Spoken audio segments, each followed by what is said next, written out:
Welcome to the Rapid Response RN podcast, helping you keep your finger on the pulse of your patient's condition with real-life stories from the front lines of nursing. This podcast can help you sharpen your assessment skills, improve your ability to recognize the signs and symptoms of your patient's decline, be inspired to speak up and advocate, and know how to jump into action to promote the best outcome for your patients.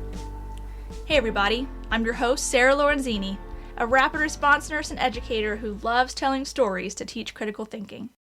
Today's podcast is going to be a little different.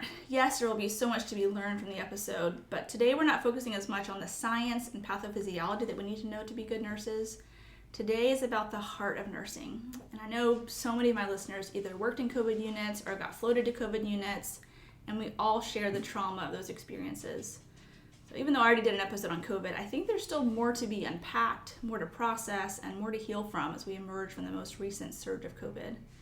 I feel strongly that the only way to keep from burning out in nursing is to take time to talk about and process the hard stuff and celebrate the wins and remind ourselves of the human souls that we're touching with each task that we accomplish in our shift. So today I've invited some of my friends who were frontline COVID warriors right alongside me to share their experiences. The good, the bad, and the beautiful.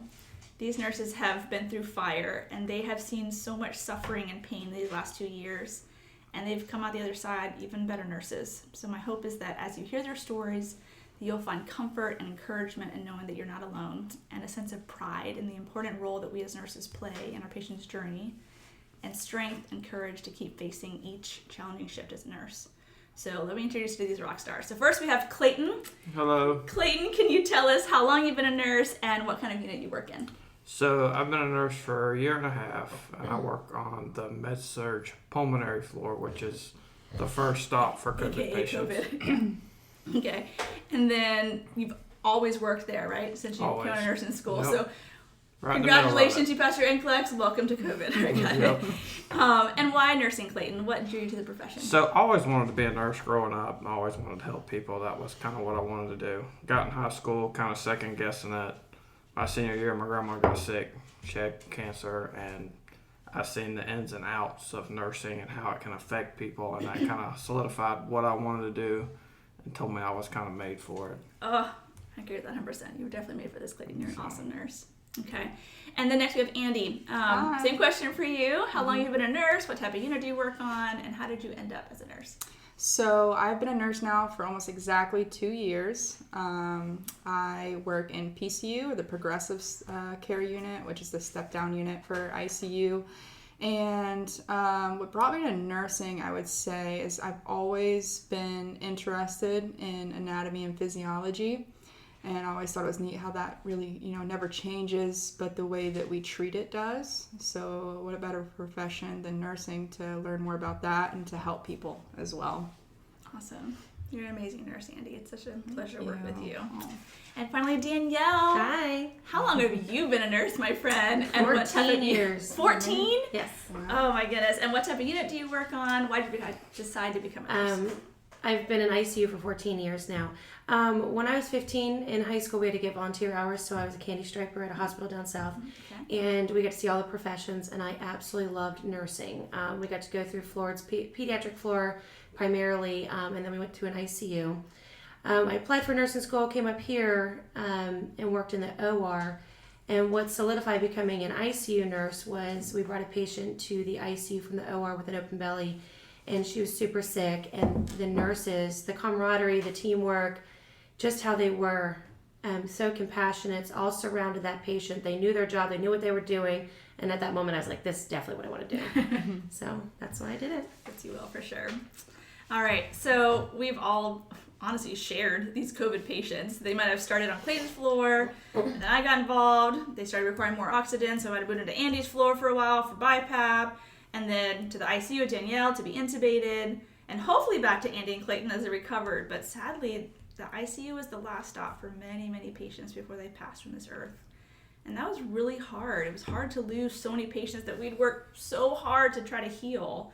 So let's talk through that a little bit. As you think over the past 2 years caring for COVID patients, what will you always remember? Like when you're telling your grandkids about it one day, what would you like?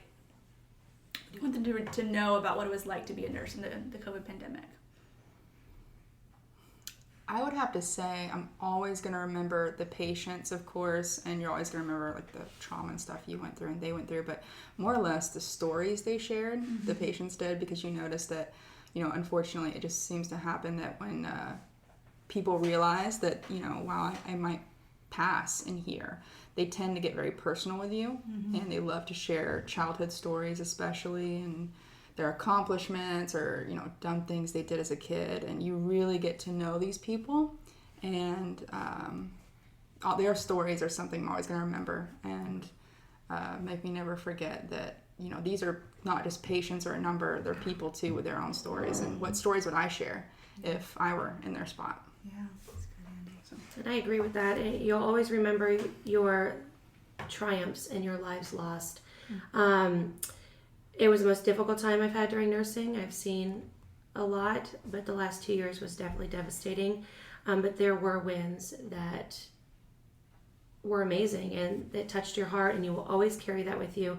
One thing I tell my kids is don't ever give up. Don't be defeated. It doesn't define you. I mean, this period will go. It will come and go. I worked alongside the best nurses, the best team that I possibly could have to get through it. And we never gave up. So just don't give up, no matter what you're feeling like. Always reach out to others for help if you need it. But surround yourself with people that will support you no matter what. Find an outlet. And then carry the wins with you. That's what we do. Yeah, absolutely. What about you, Clayton? What will you always be? What do you want to hold close to your heart? I think the patients viewed nurses as family by the end of this because they didn't have anybody. They couldn't have visitors. Half of them couldn't talk very long because they were on a high demand oxygen. It was like they're saying, the stories were awesome, but they felt it brought patients more close to the nurses, in my opinion. Yeah, absolutely. Yeah, I'm just remembering like how they look to us as like their hope. I actually had a patient tell me like, I knew I was dying, and so I just looked you in the face and said, here's my life. Like, if you can fix it, awesome. And Do if what you can't, gotta do. then this is my time to go. Like, they just kind of like gave over, surrendered basically to us, and what a huge responsibility that is, but also what an honor to hold someone's life in your hands and to care for it as good as you can. Absolutely. So, I know I did. Did any of you guys have like a breaking point or a moment where you felt like you just couldn't keep going, you needed a breather or a break? And if so, like, how did you get through that? So absolutely, there was, a breaking point that I've had, but I feel like what honestly helped me through the COVID pandemic, and maybe you too, Clayton, was that, I started nursing at the beginning of COVID, so all I've known is healthcare with COVID. I've never had something to compare it to. Like, I've never worked in healthcare without COVID.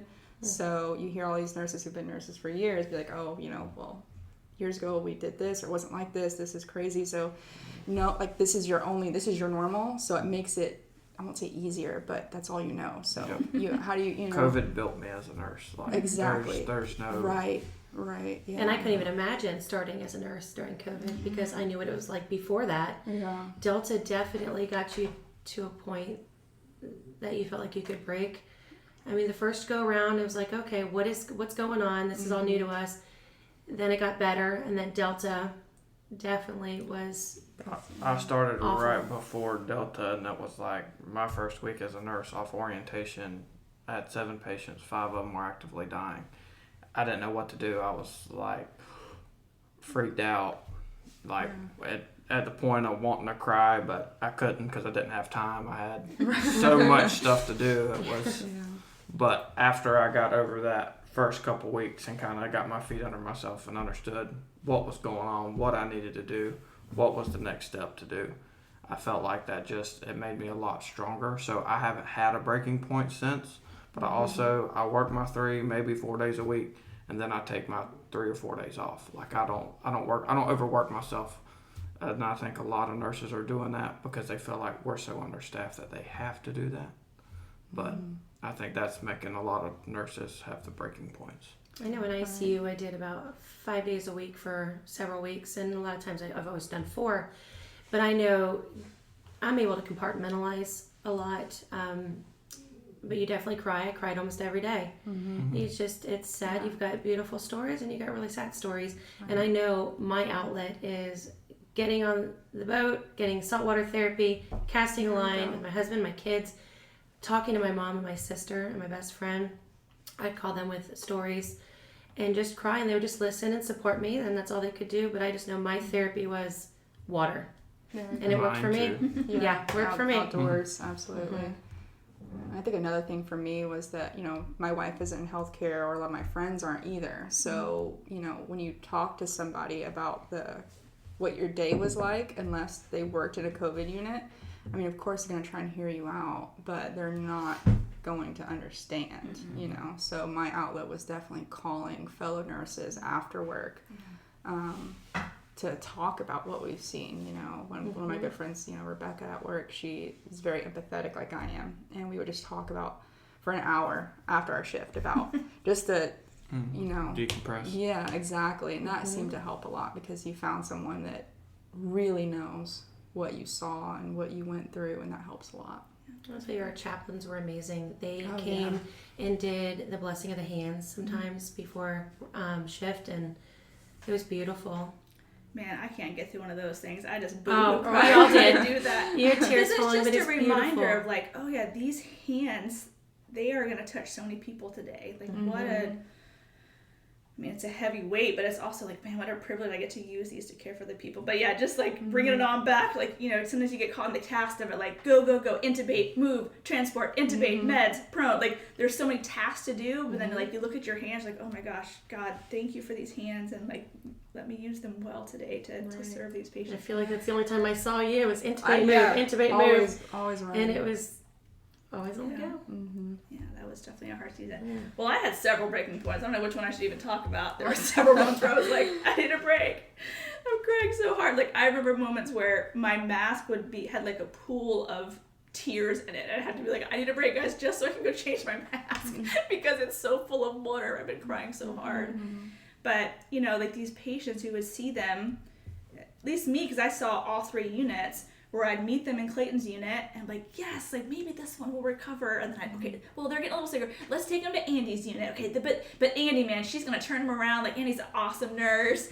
And then 2 days later, I'm taking them to Danielle's unit, intubated, and just the heartbreak of I want to turn them around. I want to save them. I want to bring them back to their family so badly. Especially the ones where I had talked with the family myself on the phone, where I had done the FaceTime and got to see their faces and how much they wanted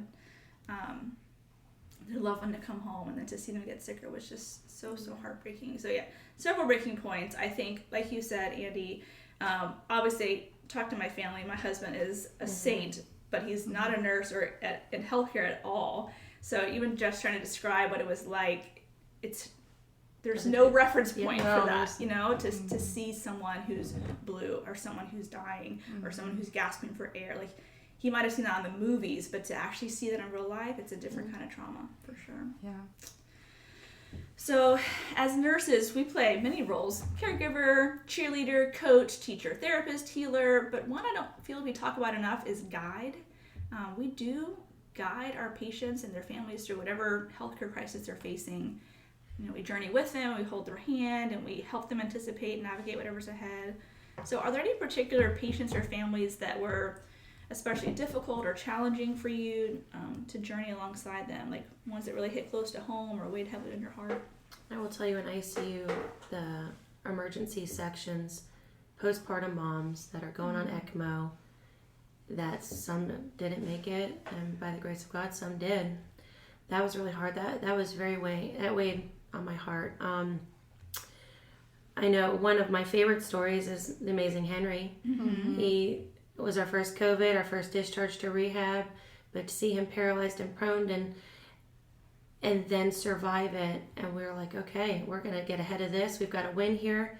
We felt successful, and he's done great. He visits us all the time. That's my buddy. We have a great bond. I love that story. I think one that does stick out, we have an ECMO patient that had coded several times, and her son had not seen her yet, and I FaceTimed him with the husband and the other son, and he prayed over her. And that's the first time he's seen her, and the words that came out of his mouth were so beautiful. and I'm sitting there bawling, and she had a tear fall down. And she heard it, she felt it, and it was beautiful. So moments like that stick with me. Absolutely. How about you guys? We had the couple in the semi-private room together. She was pregnant, and she was doing okay, but he was progressively getting worse. And I think you were there with us on that one. And she got to stay pretty much just to be with him, and then he went to the PCU, I believe. And I think he almost went to the ICU, but I think he wound up going home. He did go home. I remember him very well. So it was a husband and wife. She was pregnant, had COVID. Somehow she ended up not being as sick as him. She probably would have been discharged home, but we kept her in the hospital as a patient so she could visit him because of the visitation policy. So they were in a semi-private room together. He just got sicker and sicker and sicker, and he wanted to get better so bad because he had a baby on the way. He was doing everything, like every hour, proning. I mean, anything we asked him to do, he was doing it. His incentive spronger, his flutter valve. He was like really, really adamant about it. Yeah, but he got really, really sick. He was really close to being intubated, honestly. But he was like, no, like, what can I do? What can I do to get better? Like, okay, we're going to prone you for an hour. We're going to do this in a sprung. We're going to get you back in your bed. Like, he was up for anything. And he did actually recover and go home and get to meet his baby. And that was a beautiful story. How about you, Andi? So many that I'm trying to think of. But one that really sticks out, I would say, is that we had this one gentleman that he came into our unit. He was on, he had high flow maxed out, and it got to the point where he was heading in the wrong direction, we say. Like he needed BiPAP continuously, and he got to the point at 100% BiPAP where we know intubation is next, and we kind of already had that deemed in our heads that, okay, that's his plan. We have to get ready for that. Well, somehow, the next couple of days, he started getting better. He went down the BiPAP need. He went from the, down to the high flow, and then just down to a regular nasal cannula, and he was doing so well. And it was really great because I had a relationship with his kids as far as over the phone, updating them, because they couldn't visit at the time, of course. And I remember talking with his son about his truck that he was fixing up, and I would ask him, hey, did you get, I don't know, your alternator fixed or whatever it is? And we would have conversations like that, and I was so happy to give like a good update for once, that hey, he's doing better. And because for a while we had to make those conversations, like it was 3 days, he's not getting better, he's going up in oxygen. We have to start thinking, do you want to be intubated? We have to start having this conversation. And I don't know, because with COVID, they just turn around sometimes, and it's just if they respond to treatment or if they don't. And he did, and it was really, really great to let his kids know that he was going to be coming home. Yeah. So. Yeah, after so many phone calls having to give bad news, it's like, yes, I have something good to like, share. Hold on, celebrate those wins. Oh, absolutely, yes. I'm not taking lunch. I'm going to take this lunch to call them and talk to them for 30 minutes and let them know that their loved one's on the way home. It was really nice. I remember one night coming home from work and crying at the dinner table, telling my family about my day. Like, almost couldn't even get my day out because I was crying so hard. It was a really hard one. That day we actually had lost a friend of mine to COVID, and intubated so many other. That was probably like the worst day for me. And my daughter said, "Mommy, do you still love being a nurse?" Because they all know that I love being a nurse. I responded, "Absolutely, I love being a nurse." She said, "But Mommy, you're so tired and it makes you cry." And I gently explained to her that, yeah, I do love being a nurse, but it's also really, really hard. And sometimes the things that you love the most can be very hard. And even really sad days can also be very beautiful. So I don't want to say that I enjoy caring for people who are suffering, because that sounds really messed up, but I do enjoy being a nurse even on the shifts that make me cry. I feel honored to be able to walk with someone through something hard, not because it's so fun, but because it feels good to be able to use my skills and my talents and my hands to serve someone else. So it's not always about saving someone's life. I mean, that is the goal, but sometimes it's just about providing dignity to someone who's passing. Nursing is raw. We see people at their worst, at their most vulnerable. We share space with so much grief, fear, anxiety, and pain. But sometimes even in all that, there's beauty, even in the sadness. So to see families come together, to see your team rally together, like you had said, yes, nursing during the pandemic was in many ways a war zone, but I don't want to just remember all the terrible parts of COVID, because we also got to bear witness to so much beauty in the midst of the saddest. So Are there any experiences or encounters with patients or families that you want to carry with you, ones that reminded you of like the why behind why we're fighting so hard for these patients? I would say I've got a girl that I'm still close. I'm very close with. I keep in touch with. But she had a C-section. She was postpartum, and she came up immediately, got intubated and paralyzed and proned, and by the grace of God, she survived that. I think 3 days on the vent, and then we were able to get her extubated. And I still keep in touch with her, and I follow her little boy on Facebook, and she brought us gifts and pictures, and that was a beautiful story. There's so many FaceTime moments that I've had that I'll carry with me. I loved the fact that we did have the FaceTime, and when it was hard that families couldn't be there, but knowing I would call them a few times a day, even if their loved one wasn't doing well, just so they can lay eyes on them and see them, and French braid the hair of the paralyzed girl that's laying on her stomach trying to figure out how to do that. That was fun. And she survived. So there's a lot of wins. There's a lot to take home with you. Mm-hmm. Yeah, and to touch on that, so very similar. I'm still close with somebody that I took care of as a patient, and now we are, friends and keep in close contact outside of work. And she was in our hospital for, I think 3 or 4 months. And I mean, she was probably intubated 2 or 3 times. She got better and better and better, and then would tank, and then she would get better and better and better, and then next thing go into ICU, and then back down to us. And she did have 2 teenagers that I remember thinking like, oh my gosh, I can't imagine losing my mom as a teenager, so we gotta keep going. And I told her, I was like, we gotta keep fighting, you gotta keep going. And surely enough, I mean, she did. I mean, I can't imagine fighting like she did for 4 months, but she did it, and she's out of the hospital. See her pictures online all the time where she's thriving, and I'm just like, you can't help but think back to that person 6 months ago or however long it was, and I'm just like, wow, like she did it, like, and that is a win that I will never forget, and for her kids too. Yeah. One of my favorite parts was actually getting to take the patients down to the lobby or wherever their East entrance where we're supposed to take them to discharge them, and then they get to see their family they haven't seen in a month or however long it's been. That was something I'll always never take for granted, for sure. It makes you think. We're very grateful. Yeah, I went to rapid response one day on your floor, Clayton, and the patient had just gotten sick so fast.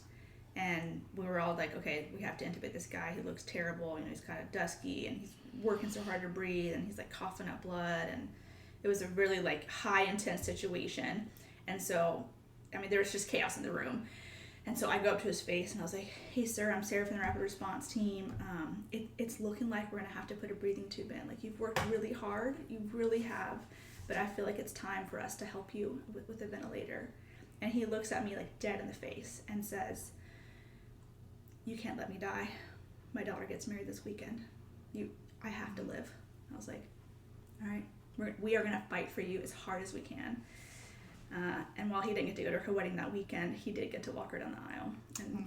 And those pictures were beautiful. Yeah. I still keep in touch with his wife. Yeah, so I will always hold that with me. But even just like the weight of that, when someone says, you can't let me die, like, don't let me die, I'm like, oh, I don't want to. my every intention is to get you back to your family.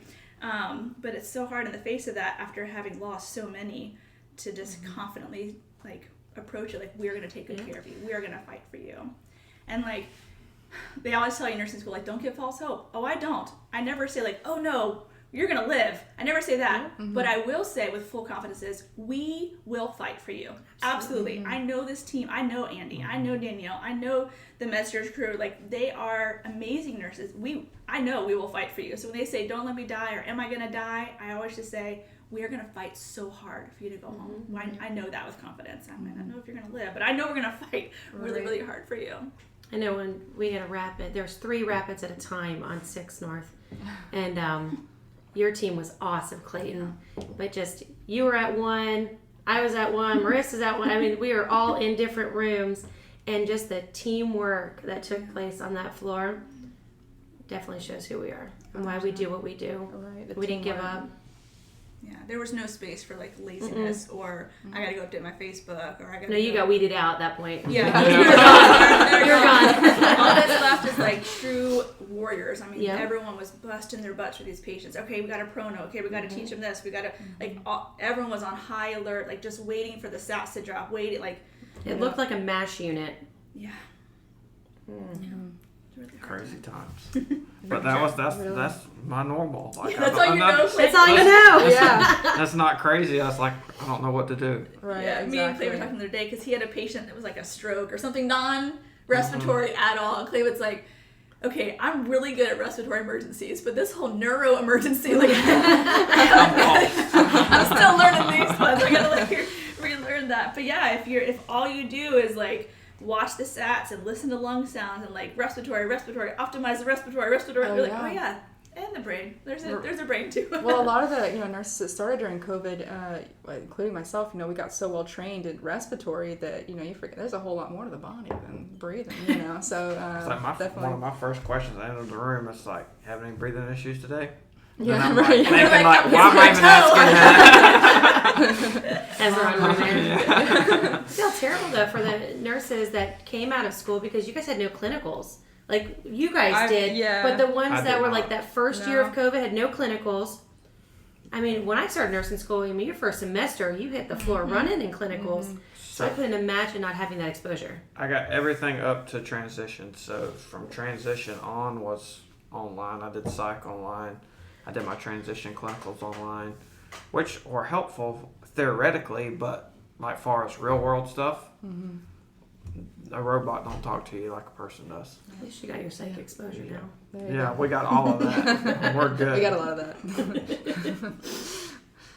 So we're about 6 months out, guys, from the worst of it, at least in our part of the globe. How are you guys holding up? Like, what have you done to help you process all this and move forward? Like, what are you doing now? We haven't stopped traveling. We still travel. We're cautious still. Spend time with my family. That's what I do.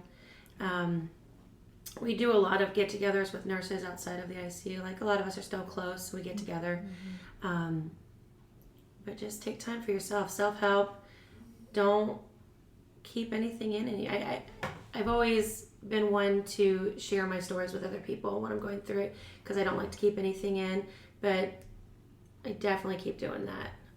Don't hold anything in. Yeah, that's one of the problems that I don't know if it's a problem or not, but like I mentioned, I don't have a lot of close friends who are in healthcare, so like I've noticed that anytime we hang out, I have to like make this mental note of like, don't talk about work, so I kind of hold it in. I'll talk about something else, and then I'll wait till I have those outings with other healthcare friends to really just unload. And then besides that, kayaking, and around our city is great, the springs and everything. So it's just a great mental release. So anything like you on the water, anything. Oh, yeah.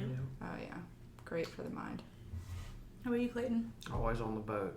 And There then, you like go. Danielle said, I don't hold anything in. If I have an issue, I have an hour drive from work, so I'll call somebody, dad, mom, fiance. I just tell them how my day went. So I think the overarching theme that you guys are saying is that you haven't just squished it down and moved on. Like you've taken time to talk through it, and you've given yourself space to like breathe and be outdoors and be with your family. And I know nurses who have left the profession during this. Some of the best nurses. I know. But, like it wasn't like ones that I questioned if they were going to be a good nurse. Like amazing nurses. And I think that it's really hard to process all this. And so if we don't, I think any of us is, it could happen to any of us where we're like, I can't go on. Yeah. So I could just be that one patient and that one moment that did it for them. That we've seen a lot of our nurses. Yeah. My first 2 weeks, I was completely second guessing it. Oh yeah. It was rough. seven patients right out of school, no Goodness. transition, no real great base of knowledge for us, because I was a CNA or anything like that before. I went straight into nursing, and that was big shell shock. Yeah. For sure. It's definitely like it is on the movies. Oh, yeah. No. Yeah, again, I think the overarching theme is just we really had to take time and process what we went through. like you said, calling family members on the way home, and talking to your wife or talking to your friends that are in healthcare, because if you just like squish it down and go on with your day, it's unhealthy. Right. It seems in the moment effective, like, okay, I got stuff to do, I gotta move on. Yeah. But we have to take time to like go back to it and kind of revisit it and work through it, and like you said, remind yourself of the wins, and not just all of the loss and loss, but like really focusing on the wins to get you through. Absolutely. So, final question: how has the pandemic changed you as a nurse? It made me. I mean, I don't know med-surg patients. That's new to me right now. The last 6 months, I'm learning every day I go to work.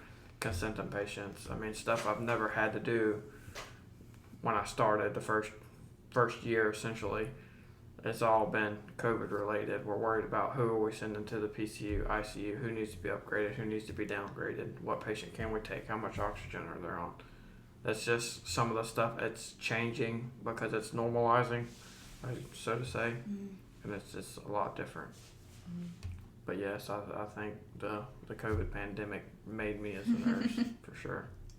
Trial by fire. I can tell you that healthcare changes so quick, and you better be prepared. And you just got to roll with the punches. Before, I could have been a little resistant to change, as a lot of people are when you get in your role and you're just doing your thing. Then COVID hit, and you're like, oh my God, what are we doing? You're paralyzing and proning and getting rotoprone beds and ECMOing patients, and you just got to be prepared. It's going to be busy, and I've always been an empathetic and compassionate person, so I've always taken the time with my patients and their families. I don't get overwhelmed with all the phone calls, because I've been on the other side of the bed with my mom, who was on a balloon pump and on pressors, and so I know what it's like to be on the other side of the bed. So I always take time with the families. Yeah, no, I would agree that COVID definitely made me a lot stronger than I thought I could be. It made me realize that I think for a lot of us, that if we could get through what we went through the past 2 years, then for the rest of our nursing career, we got this. We can do it. I agree. We've seen so much, we've done so much in a short amount of time that it's not natural for a person to see. I mean, let alone a person in healthcare to see that much what we've seen. But if we've gotten through it and we're still kicking it, I think we can keep going and see what challenge lays ahead, and we'd be fine. That's what we tell most of our nurses, is if you got through COVID, you can get through anything. Can, literally, especially Delta. My goodness, if you...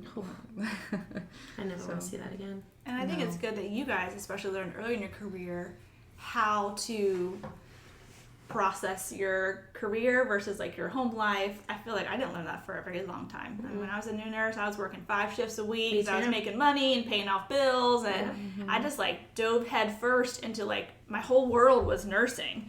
And so I kind of like lost hobbies, and like I was just so focused on like I love this career so much. But you guys have learned like, listen, it is unhealthy actually to do that. We have to kind of do a good job, like you said, Clayton, but also take your days off. Don't be expected to, work every single day. That's good that you learned that. And COVID showed you, don't take any time for granted. Right. You cannot spend the time with your family, your loved ones, do fun things on your days off. I mean, people laugh at me because I'm always going with my kids. But COVID did not discriminate. It took young, it took middle-aged, took old. I think that was the issue mainly with Delta. I keep bringing that up because, like you said, like it wasn't. I mean, all over COVID, it doesn't make it any easier. But okay, if you're elderly, if you have these, comorbidities, you're expected. Okay, so this kind of makes sense as to why they're so sick. But when you see pregnant women and when Delta hit 18-year-olds dying, and I'm like, in their 20s, it's like this doesn't make any sense, and it's not natural. It's not supposed to be this way. So. Trying to find any kind of justification you can, and when there's none, I think that was the hard part, but, I think it was hard because we were like, we're not going to stay inside, we're not going to stay sheltered, and not do anything, so that's why our outlet was the water most of the time, because it's easy and secluded, and... Same with us. That was the only thing they didn't shut down. Absolutely, our programs are still open. God, rivers can't get COVID, so that's great. Yeah, I know there were times though it was hard to make that like mental shift. Like I remember I had worked 5 12s, and then that Saturday was my nephew's birthday party, and I was like, I don't know if I'm going to be able to like turn off all of this like grief and sadness and trauma that I've just experienced all week and be like, happy birthday! Like play with a bunch of little kids. And, like that is really hard to do, but like you have to. Yeah. Like, you have to find a way to still enjoy life and not just be so caught up in the hard stuff or hard parts of your work can consume you. I think as far as like how it changed me as a nurse, you kind of hit on this, Andi, how we can't predict who's going to get sicker. I felt like for a while I was like, okay, I've been in this for 18 years. I can kind of tell like, oh, this one's going to make it, this one's not going to make it, this one's going to... You can kind of get to where like, oh yeah, they're going to do okay. They'll turn the corner, like based on these lab values and based on this presentation, I can tell they're going to do better, they're not. Man, COVID just was completely humbling. I had no idea who was going to make it and who was going to pass from the earth. And so with that in mind, it definitely makes me approach every rapid response with like, this might be this patient's last time speaking to a human. And this is my last, possibly my last opportunity to get them on the phone with their family. And so, man, I would work so hard to get a hold of the family, to get them on FaceTime, to give them a chance to say something, even if like they don't seem quote unquote that sick, you know, their PaO2 is 50 instead of, you know, 40 and 30 or whatever. Like even if my years of experience says, oh, they're going to be okay, I am always like, nope, you just never know. You never know what's going to happen to the patient. You never know what's happening internally. I've got a patient recently, this is not COVID, she seemed really good, but she had perfed her gut and she just, she got so sick so fast. And I wish I had known that so that I could have like, got all of her, because now we have visitors, got all her family there to see her before she goes back to the OR. Like, it just definitely reminded me that Sarah, you don't know. You don't know when your last day is, you know, when your patient's last day is. So every moment, every interaction with the patient, like, make the most of it. You take that phone call for the family, help facilitate the FaceTime. Like, it's really hard to think about all the patients that we lost that they didn't get to say bye to their family. That really weighs heavily on me. But it's definitely made me a better nurse, and that moving forward, I'm like, no, we got to get the family on the phone. We're going to ICU. Where's the family? I want to make sure that patients get a chance to connect. That's really important. Yeah, absolutely. Well, friends, thank you so much for sharing your heart today. I know this is hard stuff to rehash, and we're all trying to pick up and move on. But there's so much healing to come from processing together, and I hope that my listeners feel some sort of solidarity and support and hope, knowing that other nurses experienced just what they did, and that we will get through this. Like, we will recover as individuals, as a profession, as a whole. I want to end with a personal thank you to each of you. So Clayton, thank you for always giving me the happy updates. Like Clayton would say, hey Sarah, go check out the patient at 17. They're down to 4 liters of nasal cannula. I was like, yes! He's like, they're doing so much better. Or hey Sarah, remember that guy from 32? He went home yesterday. I was like, really? Yes! Like, it was, I loved whenever Clayton was working because I needed to see patients get better. Or like he said, he'd be wheeling out the doorway in the wheelchair. He'd be like, Sarah, like pointing at the patient, look, so I'm doing better. And that, it really gave me so much hope. So Clayton, thank you. I needed that so much. And Andi, I brought you so many patients. Like some shifts, it was like 3 patients in a row. Like, and you were such a trooper, and you greeted everyone with confidence that like they were gonna get better. And even though I knew that you knew they often likely might get worse, you would always treat them as like, I'm Andi, I'm going to take good care of you. And I needed to see that. I needed to be reminded that, like, yes, every patient, we're going to hope that they're going to get better. We're going to do everything we can. And Danielle, I gleaned so much strength from you in the pandemic. You knew when I needed a hug. You knew when I needed encouragement. You knew when I needed a laugh. You just carried so much on your shoulders. And you weren't, it's not like you carried it and didn't let anyone know what you were carrying. You let people know, this is hard. I saw you crying so many different times, but you kept going. And I saw you make the most difficult phone calls, and you physically embraced the most challenging families. You advocated for your patients and your team, like, when you were so strong. And I'm so grateful that I got to lean on you and to learn from you in the pandemic. Thank you so much, Danielle. Thank you. So each of you fought really hard to make such a difference in the lives of our patients and their families. I will forever remember the season and the people and the trenches with me. So thank you guys for being on my podcast and sharing your stories. Absolutely. May they bring healing and help pave the path forward. We couldn't have done it without you. Those Yeah, patients exactly. wouldn't have been where they were All the time. without Sarah, you calling you. and training those other rapid response nurses. You're a rock star. Really. 100%. Thank you for Anytime what you do. that I needed you in PCU, 5 seconds flat, you were there. Always. Yeah, immediately. It's always about that patient. Without hesitation to do what you needed to do to get them situated and where they needed to be. Totally. Wow, it was a team effort, guys. We got a rock star team. All this together. Absolutely. Yeah. All right. Thank you guys so much. Thank you. Thanks. I really enjoyed recording that episode with these amazing nurses. I'm just so grateful to have had such a solid team during this pandemic. We really bonded during that season. I think the combination of the unpredictability of our shifts and the reoccurring exposure to death and dying and grief and loss, along with the increased workload, resulted in us having to learn to lean on each other more than ever. I just wanted to take a minute to highlight a few things from our discussion. First, each of these nurses played a vital role in fighting COVID. Contrary to popular belief, super sick patients, COVID patients, were not just in the ICU. Me and Clayton and Andi ran our fair share of respiratory arrest and intubations. Even though Clayton probably got to see more patients go home than Danielle did from the ICU, I imagine he held the hands of just as many dying patients. You heard him say that his first week off orientation, 5 out of 7 of his patients were actively dying. Not all COVID patients opted for intubation, and the ones that didn't, we would ensure that they were as comfortable as possible and provide dignity when they were dying. Losing a patient after an hour of CPR is hard, but honoring a patient's wishes and letting them pass peacefully is hard too. That is probably not what he had in mind when he signed up for nursing school. We tried to spare y'all the bulk of the doom and gloom and the details about how many body bags we had to zip up, but I just wanted to make it clear that all of us dealt with death. There was no battlefield harder than others. Everyone was fighting hard for their patients to recover. Even though I only highlighted the med-surg, PCU, and ICU COVID nurses, there were labor and delivery and postpartum nurses, outpatient nurses, nursing home nurses, prison nurses, hospice nurses, and many, many more who saw firsthand the effects of COVID. Not to mention our respiratory therapist colleagues who really felt the brunt of this. Their expertise was needed more than ever, and they were spread so thin. They were there for every intubation, for every bronchoscopy, for every proning. They were in the trenches with us, and they need to be recognized for their valuable contribution to this pandemic. And even the nurses that didn't work on the COVID floors had to absorb higher acuity patients and deal with higher census and more challenging staffing. This was a challenging time for all healthcare workers, and everyone played an important role in getting us through this.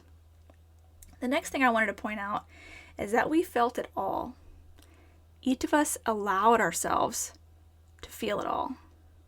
Sometimes in the moment, I had to suck it up and keep going because there were more patients that needed my care, and there was just no time to sit there and wallow in tears. But eventually, we had to take time and process what we were seeing every day. I know a lot of nurses who, after repeated losses, kind of put up a wall in efforts to protect themselves and maintain their mental health, and I get it. It hurts to lose a patient when you've worked so hard to save them. But that wall, it just gets you through for a little while. Eventually, it will crumble. It will crumble under the weight, and you'll either snap or just feel like it's too much to keep going. So my encouragement to nurses, and really anyone, is take time to feel it. Give yourself space to work through the hard emotions, the sad moments, the regrets, the mistakes, all of it. And for my fellow nurses, we need each other to process. No one understands the challenges of being a nurse like another nurse. So make time to talk about the hard stuff and celebrate the wins together. And finally, take care of yourself so that you can take care of others. Most of us went into nursing because we are naturally inclined to help. We want to fix, we want to support. We may even have tendencies to sacrifice our own health and well-being if we think it will help someone else. But that comes at a cost too. I have seen some of the best nurses burn out and leave the profession altogether. So let's talk about how important it is for us to take care of ourselves so that we can take the best care of our patients. Think about your capacity to care for others like a cup. When a cup is full, you actually have something to give. You have compassion and kindness and generosity and patience. And when the cup is empty, you are tired and unmotivated and get easily annoyed and have limited patience. So the question is, what fills your cup? If all you're doing is pouring out, giving all you have to your patients, your spouse, your children, and you never participate in activities that fill your cup, you will run dry. And running on empty burns up the engine. Take a moment to think about the things that fill your cup. What gives you life? What rejuvenates you? What makes for a good day for you? I actually made a list for myself years ago, and I try to fit those things into my month to ensure that my cup stays full. So I'm giving back to my patients and my family from a place of fullness, not scraping the bottom of the barrel. Here are some of the things on my list. Adventuring with my family, dancing with my husband, cooking, crocheting, sitting in a hammock, catching up with my sister, getting boba tea with my bestie, prayer and journaling, being by any body of water, margaritas and chips and queso, holding babies, singing at the top of my lungs with the windows down, snuggling with my kiddos. The list goes on and on. Andi likes to kayak. Danielle and Clayton like to fish. We all have our things.